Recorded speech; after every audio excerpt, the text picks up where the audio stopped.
வணக்கங்க.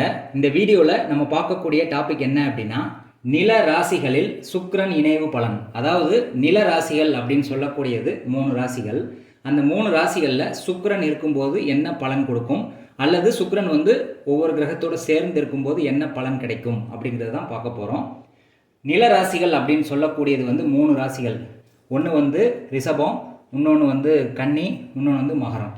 ரிஷபம், கன்னி, மகரம் அப்படிங்கிற 3 தான் நில ராசிகள். இந்த நில ராசிகளில் சுக்கிரன் இருக்கும்போது என்ன பலன் கிடைக்கும் ஃபஸ்ட்டு பார்ப்போம். இந்த டாபிக் நான் ஏன் எடுத்தேன் அப்படின்னா, என்கிட்ட ஒருத்தர் ஜாதகம் பார்க்க வந்திருந்தார். அவர் ஜாதகத்தில் பார்த்தீங்க அப்படின்னா சுக்கிரன் மகரத்தில் இருந்தது. சுக்கிரனும் குருவும் மகர ராசியில் இருந்தது.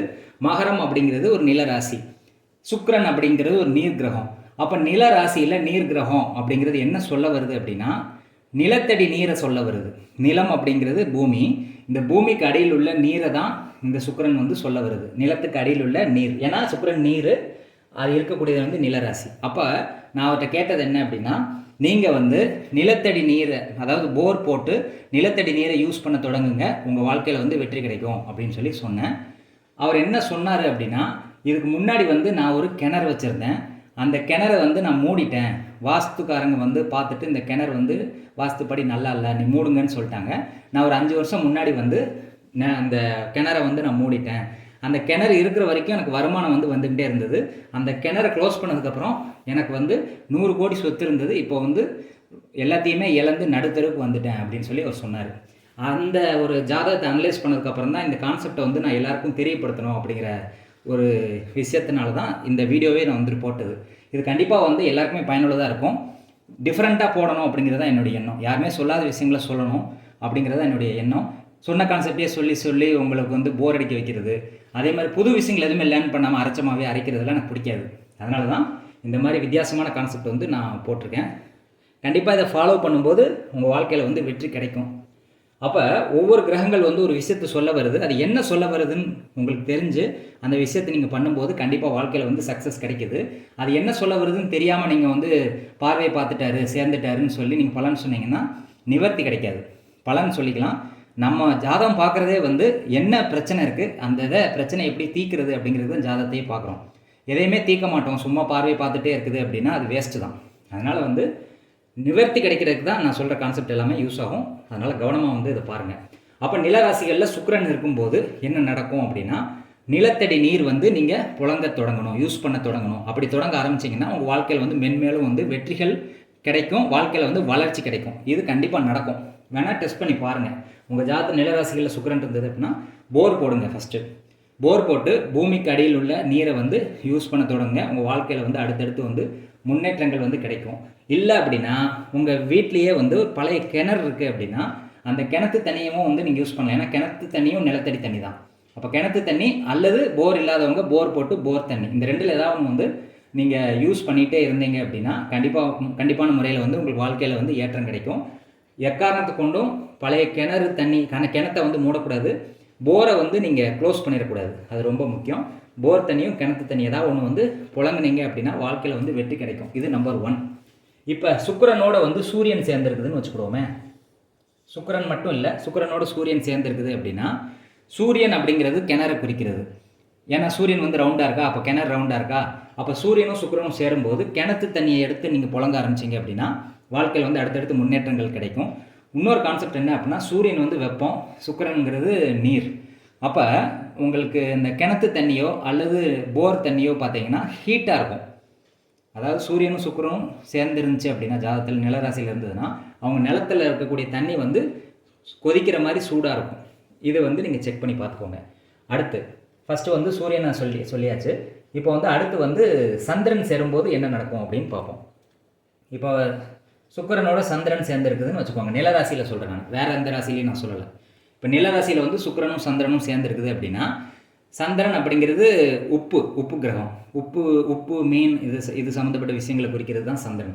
அப்போ சுக்கிரனும் சந்திரனும் சேர்ந்து நிலராசியில் இருந்தது அப்படின்னா அவங்க யூஸ் பண்ணக்கூடிய போர் தண்ணி உப்பு கரிக்கிற மாதிரி இருக்கும். நிறைய உப்பு அதிகமாக இருக்கும் அந்த தண்ணியில். போர் தண்ணி உப்பு கரிக்கிற மாதிரி இருக்கும். நிலத்தடி நீர் அல்லது நீங்கள் ஒரு இளநீ, ஒரு மரம் இருக்குது, தென்னை மரம் இருக்குது, அதுலேருந்து நீங்கள் இளநீ எடுத்து குடிக்கிறீங்கன்னா அந்த இளநீனுடைய தண்ணி உப்பு கரிக்கும். இந்த மாதிரி சுக்கிரனும் சந்திரனும் சேர்ந்துருக்கு ஜாதகத்துக்கு அவங்க குடிக்கக்கூடிய இளநீர் வந்து உப்பு கரிக்கும், அந்த நிலத்துலேருந்து எடுக்கக்கூடிய இளநீர். இதை வந்து நீங்கள் செக் பண்ணி பாருங்கள். அடுத்து இது வந்து 2வது. இதே மாதிரி இருக்கிறவங்க வந்து என்ன செய்யலாம் அப்படின்னா, மீன் வளர்த்தாலும் உங்களுக்கு வந்து சக்ஸஸ் ஆகும். சுக்கிரனும் சந்திரனும் சேர்ந்து இருக்கிறவங்க வந்து நீங்கள் ஒரு தொட்டி கட்டி மீன் வளர்த்தாலும் உங்கள் வாழ்க்கையில் வந்து வெற்றி கிடைக்கும். இது 2வது கான்செப்ட். இப்போ சுக்கிரன் வந்து செவ்வாயோடு சேர்ந்துருக்குதுன்னு வச்சுக்கோங்களேன். இது எந்த ராசியிலனாலும் சேர்ந்துருக்கலாம், 3 ராசிகளில் எந்த ராசியிலும் சேர்ந்துருக்கலாம். ஒரு உதாரணத்துக்கு இந்த ராசியை வச்சு நான் எக்ஸ்பிளைன் பண்ணுறேன். இப்போ சுக்கிரன் வந்து செவ்வாயோடு சேர்ந்துருந்தது அப்படின்னா, செவ்வாய்ங்கிறது தான் அடி வெட்டு குத்து. அப்போ நிலத்தை வந்து நீங்கள் குத்துறது, நிலத்தை வந்து தோன்றது, இந்த மாதிரி வேலைகளை பார்த்துட்டே இருந்தீங்கன்னா, நிலத்தை உழுதுகிட்டே இருந்தீங்கன்னா உங்களுக்கு சக்ஸஸ் கிடைக்கும். செவ்வாய்ங்கிறது உழுகுறது. அப்போ நிலத்தை உழுது அதில் வந்து நீங்கள் தண்ணி பாய்ச்சிக்கிட்டே இருந்தீங்க அப்படின்னா அடுத்தடுத்து உங்கள் வாழ்க்கையில் வந்து சக்ஸஸ் கிடச்சிக்கிட்டே இருக்கும். அந்த மாதிரி பண்ணுங்கள். அப்படி இல்லை அப்படின்னா ட்ரில் பண்ணி போர் போடுங்க. அதுதான் வந்து இந்த செவ்வாய் சொல்ல வருது. ட்ரில் பண்ணி போர் போட்டிங்கன்னா அந்த நிலம் வந்து செவ்வாய் ஆக்டிவேட் ஆகும். அப்போ வந்து சுக்கிரனோடு சேரும்போது நிலத்தடி நீர் வரும்போது உங்களுக்கு அடுத்தடுத்து வந்து வெற்றிகள் கிடைக்க ஆரம்பிக்கும். செவ்வாயும் பார்த்திங்கன்னா நெருப்பு கிரகம் அப்படிங்கிறதுனால இந்த நிலத்தடி நீர் வந்து ரொம்ப ஹீட்டாக இருக்கும். அப்படி இல்லை அப்படின்னா நீங்கள் என்ன பண்ணலாம்னா, நிலத்தடி நீரை வந்து இது வந்து செயற்கை நெருப்பு, சூரியன் அப்படிங்கிறது இயற்கை நெருப்பு, அதனால் வந்து வெப்பம் அதிகமாக இருக்கும். செவ்வாய்ங்கிறது செயற்கை நெருப்பு. செயற்கை நெருப்பு அப்படின்னா நீங்கள் ஒரு ஹீட்டர் வச்சு தண்ணியை கொதிக்க வச்சு அந்த தண்ணியை நீங்கள் வந்து யூஸ் பண்ண உங்கள் வாழ்க்கையில் வந்து வெற்றி கிடச்சிக்கிட்டே இருக்கும். அதான் நிலத்தடி நீர், போர் தண்ணி இருக்குல்ல, அந்த போர் தண்ணி எடுத்து அது கூலிங்காக இருந்தாலுமே அதை வந்து ஹீட்டர் வச்சு கொதிக்க விட்டு அதை வந்து நீங்கள் குளிக்கிறதுக்கு யூஸ் பண்ணிக்கணும். அந்த மாதிரி நீங்கள் பண்ண வந்து இந்த இடத்துல இருக்கக்கூடிய சுக்கிரன் செவ்வாய் வந்து அடுத்தடுத்து உங்கள் வாழ்க்கையில் வந்து வெற்றிகளை கொடுக்கும். அடுத்து பார்த்தீங்க அப்படின்னா, சுக்கிரன் வந்து புதனோடு சேர்ந்தால் என்ன நடக்கும்? நிலராசியில் சொல்கிறேன் நான். நிலராசியில் சுக்கிரன் புதனோடு சேர்ந்துருக்கு அப்படின்னா, புதன் அப்படிங்கிறது வந்து பூந்தோட்டம். அதாவது வந்து ஒரு வயல்வெளி, பூந்தோட்டம், தானியங்கள் விளையக்கூடிய இடம். அதுதான் வந்து தோட்டத்தை தான் புதன் அப்படின்னு சொல்கிறோம். அப்போ நிலராசியில் சுக்கிரனும் புதனும் சேர்ந்து இருந்தது அப்படின்னா, நீங்கள் யூஸ் பண்ணக்கூடிய தண்ணியை வந்து அதாவது செடிகளுக்கு வந்து நீங்கள் விட்டீங்க அப்படின்னா இந்த புதனும் சுக்கிரனும் வந்து ஆக்டிவேட் ஆகும். அதாவது நீங்கள் நிலத்தடி தண்ணியை வந்து நீங்கள் வந்து செடி கொடிகளுக்கு வந்து நீங்கள் பாய்ச்சணும். அப்படி நீங்கள் வயல்வெளியில் பாய்ச்சினீங்க அப்படின்னா உங்கள் வாழ்க்கையில் வந்து அடுத்தடுத்து வந்து வெற்றிகள் கிடைக்க ஆரம்பிக்கும். இது வந்து சுக்கிரன் புதனோடு சேரும்போது கிடைக்கக்கூடிய பலன்கள். இப்போ வந்து சுக்கிரன் வந்து குருவோடு சேர்ந்துருக்குன்னு வச்சுக்கோங்களேன். குரு அப்படிங்கிறது வந்து ஆகாய கிரகம். குரு அப்படிங்கிறது ஆகாய கிரகம், சுக்கிரன் அப்படிங்கிறது நீர் கிரகம், இருக்கக்கூடியது வந்து நிலராசி. இப்போ இந்த மாதிரி சிச்சுவேஷனில் என்ன நடக்கும் அப்படின்னா, அதாவது வானத்திலேருந்து பெய்யக்கூடிய மழை இருக்குல்ல, அந்த மழை தண்ணி தான் வந்து குரு சுக்கிரன் அப்படின்னு சொல்கிறோம். மழை தண்ணி எப்பயுமே தித்திப்பாக இருக்கும். குருங்கிறது இனிப்பு. அப்போ சுக்கிரங்கிறது செயற்கை இனிப்பு, குருங்கிறது இயற்கை இனிப்பு. அப்போ இயற்கை இனிப்பு அப்படிங்கிறது வந்து மழை தண்ணி தான் இயற்கையிலே வந்து இனிப்பாக இருக்கும். அப்போ மழை தண்ணியை நீங்கள் சேமித்து வச்சு நீங்கள் வந்து கிரவுண்ட் வாட்டருக்காக, அதாவது வந்து முன்னாடி கட்டியிருப்பாங்க பார்த்தீங்களா, அதாவது ஒரு தொட்டி மாதிரி கட்டி மழை நீர் சேகரிப்பு பண்ணுவாங்க பார்த்தீங்களா, அந்த மாதிரி நீங்கள் பண்ணீங்க அப்படின்னா வாழ்க்கையில் அடுத்தடுத்து வந்து வெற்றிகள் கிடைக்கும். அதாவது மழை நீர் சேகரிப்பு தொட்டி நீங்கள் வச்சுருந்தீங்க அப்படின்னா இந்த குரு சுக்கிரனுக்கு வந்து அது ஆக்டிவேஷனில் இருக்கும். அப்போ வந்து வாழ்க்கையில் வந்து அடுத்தடுத்து வெற்றிகள் கிடைக்கும். ஏன்னா குருங்கிறது மழை தண்ணி, சுக்கிரங்கிறது நிலத்தடி நீர். ஏன்னா நிலராசியில் இருக்கிறதுனால நிலத்தடி நீர் ப்ளஸ் மழை நீர். அப்போ ரெண்டுமே கம்பைண்ட் ஆச்சு அப்படின்னா இந்த சுக்கிரன் குரு வந்து நிலராசியில் ஆக்டிவேட் ஆகும். அப்போ நீங்கள் என்ன பண்ணணும் அப்படின்னா, மழை நீர் சேகரிப்பு நீங்கள் பண்ணுற மாதிரி ஒரு சூழல் ஏற்படுத்திக்கிட்டிங்கன்னா, மழை நீரை வந்து பூமிக்கு போகிற மாதிரி நீங்கள் வந்து ஒரு வாய்ப்பு ஏற்படுத்திக்கிட்டிங்கன்னா இது வந்து வெற்றி கிடைக்கும். இந்த குரு சுக்கிரன் தேங்கி இருக்கக்கூடிய இந்த அமைப்பு இருக்கக்கூடிய ஜாதகர்களுக்கு நிலத்தில் பார்த்தீங்க அப்படின்னா, ஏதாவது இளநீர் வச்சுருந்தாங்க அப்படின்னா, ஒரு தென்னை மரம் வச்சுருந்தாங்கன்னா அதில் இருக்கக்கூடிய இளநீர் வந்து தித்திப்பாக இருக்கும். அதே மாதிரி வந்து நிலத்தடி தண்ணீர் வந்து கிணத்து தண்ணியோ நிலத்தடி தண்ணியோ பார்த்தீங்கன்னா நல்லா வந்து ஸ்வீட்டாக இருக்கும். இந்த மாதிரி அமைப்பு உள்ளவங்க நிலத்தில் இருக்கக்கூடிய தண்ணி வந்து ஸ்வீட்டாக இருக்கும். டெஸ்ட் பண்ணி பாருங்கள். இது வந்து குரு சுக்கிரன் சேரும்போது, நிலராசியில் சேரும்போது கிடைக்கக்கூடிய பலன்கள்.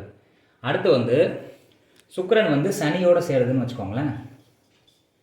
சனி அப்படிங்கிறது வந்து கெட்டுப்போன தண்ணி, சாக்கடை தண்ணின்னு கூட சொல்லலாம். அப்போ நீங்கள் என்ன பண்ணலாம் அப்படின்னா, இந்த வேஸ்டேஜ் வாட்டர் இருக்குல்ல, வேஸ்டேஜ் வாட்டரை வந்து ரீசைக்கிள் பண்ணி நீங்கள் எதுக்காக யூஸ் பண்ணீங்க அப்படின்னா இந்த சுக்கிரன் சனி ஆக்டிவேஷன் வந்து வாழ்க்கையில் வந்து முன்னேற்றத்தை கொடுக்கும். அதாவது வேஸ்ட்டாக போகக்கூடிய தண்ணி இருக்குல்ல, கழிவு தண்ணி, அதாவது நிலத்தடி நீரில் இருக்கக்கூடிய தண்ணியை வந்து வேஸ்ட்டாக போகும்போது அது சாக்கடை தண்ணியாவோ அல்லது வந்து வாஷிங்க்கு வந்து யூஸ் பண்ணக்கூடிய கழிவு தண்ணியாவோ நம்ம போகல, அதை வந்து ரீசைக்கிள் பண்ணி ஏதோ ஒரு விஷயத்துக்கு, ஒரு சமைக்கிறதுக்கோ இதுக்கோ வந்து ரீசைக்கிள் பண்ணி அல்லது வந்து இதுக்கு செடிகளுக்கு பாய்ச்சுற மாதிரி இந்த தண்ணியை வந்து ரீசைக்கிள் பண்ணி நீங்கள் எதாவது பண்ண முடியுதா பாருங்கள். அந்த மாதிரி பண்ணீங்க அப்படின்னா சுக்கிரன் சனி ஆக்டிவேட் ஆகி உங்கள் வாழ்க்கையில் வந்து அடுத்தடுத்து வந்து முன்னேற்றங்கள் கிடைக்கும். இது வந்து சுக்கிரன் சனி சேர்றதுனால வரக்கூடிய யோகம். ராகு கேதுங்கிறது உங்களுக்கு தெரியும். இப்போ சுக்கிரன் வந்து ராகு கூட சேருதுன்னு வச்சுக்கோங்களேன், என்ன நடக்கும் அப்படின்னா, நீங்கள் போர் போட்ட உடனே டக்குன்னு தண்ணி வந்துடும். அதிகமான தண்ணி வந்து உங்களுக்கு இருக்கும். நீங்கள் டக்குன்னு நிலத்தில் போர் போட்ட உடனே ஒரு கொஞ்சம் தூரம் போனோடனே தண்ணி வந்து உங்களுக்கு வர ஆரம்பிச்சிடும். அதுதான் வந்து சுக்கிரன் ராகு சேரும்போது நடக்கும். அப்போ நீங்கள் போர் போடுங்க. கண்டிப்பாக சுக்கிரன் ராகு சேர்க்க உள்ளவங்க வந்து போர் போட்டால் வேகமாக வந்து தண்ணி வந்து கிடைக்கும் உங்களுக்கு, அப்படிங்கிறது தான் நிதர்சனமான உண்மை. அடுத்து வந்து சுக்கிரன் கேது சேரும்போது என்ன நடக்கும்? சுக்கிரன் கேது வந்து நிலராசியில் இருந்துச்சு அப்படின்னா, கேது அப்படிங்கிறது வந்து ரொம்ப கம்மியாக இருக்குது. அதாவது தண்ணியை வந்து கம்மி பண்ணுறது. கேதுங்கிறது எப்பயுமே கம்மி பண்ணுறது. சுக்கிரன்கிறது தண்ணி. அப்போ நிலத்தடி நீர் வந்து ரொம்ப கம்மியாக இருக்கும் அப்படிங்கிற மாதிரி நீங்கள் எடுத்துக்கலாம். இவங்க ஜாதகத்தில் வந்து சுக்கிரன் கேது வந்து நிலராசியில் இருந்தது அப்படின்னா, நிலத்தடி நீர் வந்து ரொம்ப கம்மியாக இருக்குது. நீங்கள் எவ்வளோ போர் போட்டாலும் ட்ரில் போட்டாலும் தண்ணி இருக்காது அப்படிங்கிறத நீங்கள் தெரிஞ்சுக்கலாம். இதுதான் வந்து சுக்கிரன் கேது செய்யக்கூடிய வேலை. அப்போ நிலராசிகளில் சுக்கிரன் ஒவ்வொரு கிரகத்தோடு சேரும்போது என்ன பலன் கிடைக்குது அப்படிங்கிறது உங்களுக்கு புரிஞ்சுக்கும்னு நான் நம்புகிறேன். சுக்கிரன் தனிச்சு இருக்கும்போது கண்டிப்பாக போர் போடுங்க, கிணத்து தண்ணியை யூஸ் பண்ணுங்கள், நிலத்தடி நீரை வந்து யூஸ் பண்ணுங்கள். அது ஒவ்வொரு கிரகத்தோடு சேரும்போது எப்படி யூஸ் பண்ணணும் அப்படிங்கிறத நான் ஏற்கனவே சொல்லியிருக்கேன். சுக்கிரன் கேது மட்டும் பார்த்தீங்க அப்படின்னா நிலத்தடி நீர் இல்லாமல் போகும்.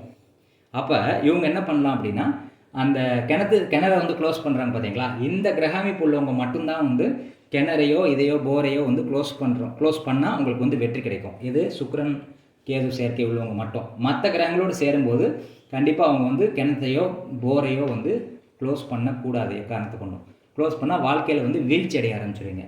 சுக்கிரன் கேது இருக்கக்கூடிய அமைப்பு உள்ளவங்க வந்து கண்டிப்பாக வந்து இந்த கிணத்தையோ இதையோ க்ளோஸ் பண்ணும்போது வாழ்க்கையில் வந்து முன்னேற்றம் கிடைக்கும். ஏன்னா அது தண்ணியை குறைச்சிரும்.